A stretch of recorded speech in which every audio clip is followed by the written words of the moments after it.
किसी ने सही कहा है कि हर इंसान को अपने कर्मों का फल जो है इस जन्म में भुगतना ही पड़ता है। चाहे जितने मर्जी जन्म ले लो, आज का किया हुआ कर्म जो है शायद हमें अगले जन्म में या उससे अगले जन्म में भुगतना पड़े। इसके कई एग्जाम्पल हैं, लाइव भी हैं और अनलाइव भी हैं, जिनके बारे में हम कहानियाँ पढ़ते और सुनते हैं। महाभारत के अंदर इसके काफ़ी एग्जाम्पल्स हैं। सबसे बड़े तो हमारे आदरणीय भीष्म पितामह जी हैं, जिनको भी कर्मों का फल भुगतना पड़ा था। जब वो शैया पर लेटे हुए थे, अपने कर्म देख रहे थे, तब उन्होंने देखा कि मैंने 100 कर्म तक ऐसा कोई बुरा कर्म नहीं करा कि मुझे शैया पर आना पड़े। कर्म हुए हैं अच्छे और बुरे दोनों, लेकिन ऐसा नहीं हुआ कि मुझे तीरों की शैया मिले। जब माधव उनसे मिलने आए तो उन्होंने पूछा, हे माधव, ऐसा मैंने क्या कर्म किया था कि जो मुझे ये 100 तीरों की शैया मिली है। मैंने 100 जन्म देखे, मेरे इतने बुरे कर्म तो नहीं थे कि मुझे तीरों की शैया मिले। तो उन्होंने कहा, आप अपना 101 जन्म देखिए। जब वो अपने योग बल से 101 में गए, जो उनका पिछला 101 जन्म था, तब उन्होंने देखा कि एक 10-12 वर्ष का लड़का जो कि तीर कमान चलाना सीख रहा था, तो उसने देखा कि एक फूल पर ततैया बैठा हुआ है। तो उसने उस ततैये को अपने तीर से उठाया, उठाकर उन्होंने झाड़ियों में फेंक दिया अनजानेपन से। वो झाड़ी में गया, वहाँ पर गिरा, वहाँ पर कांटे थे, वो कांटे से चुभे और वो वहीं पर तड़प कर मरने लग गया। तब उस ततैये ने कहा कि तुम्हारी मृत्यु इन्हीं तीरों की शैया पर होगी और एक दिन यही तीर मैं तुम्हें चुभाऊंगा। वो कहकर तो उस टाइम मन में जो धारणा आई वो करके चला गया।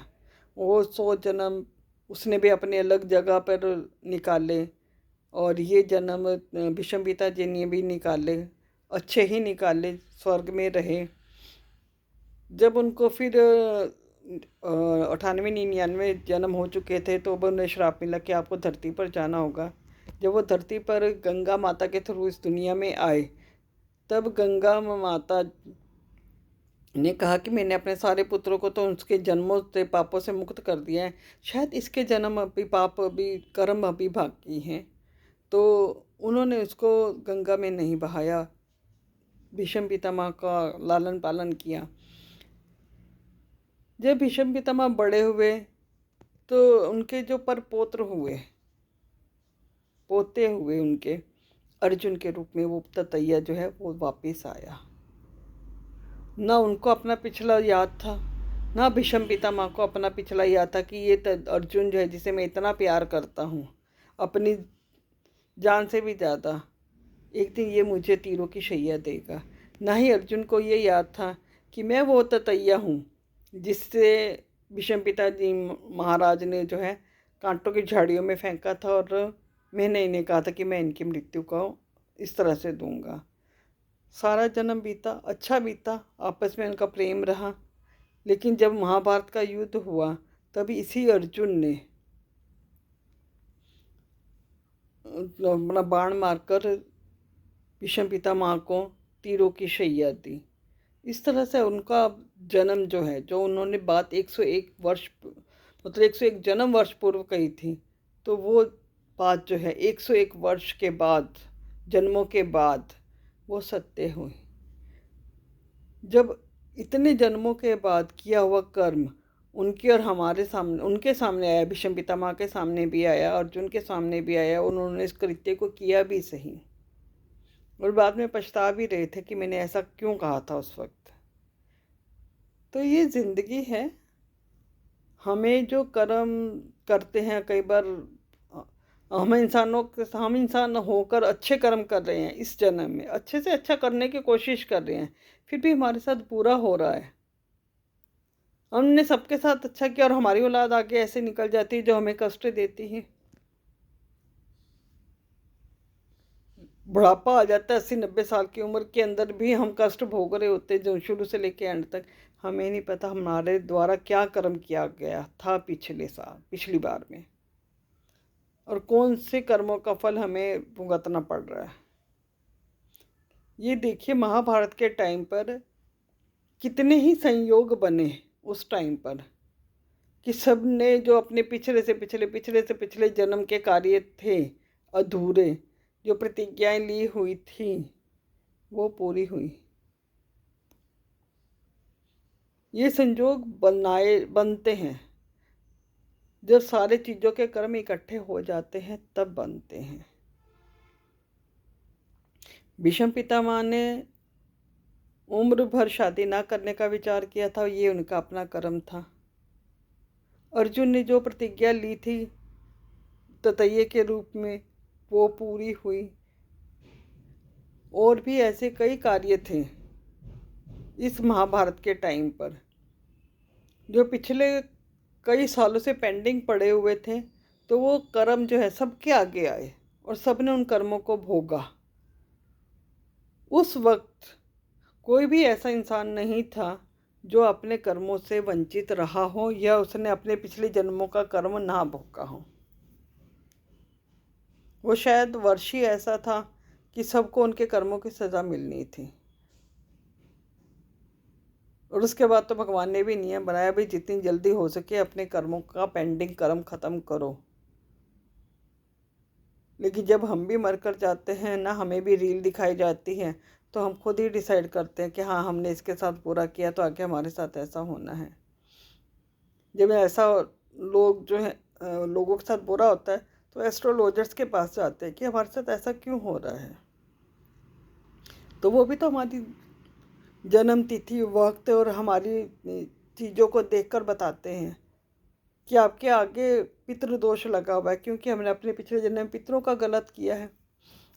आखिर में हम ही अपने बड़े हैं और हम ही अपने छोटे हैं।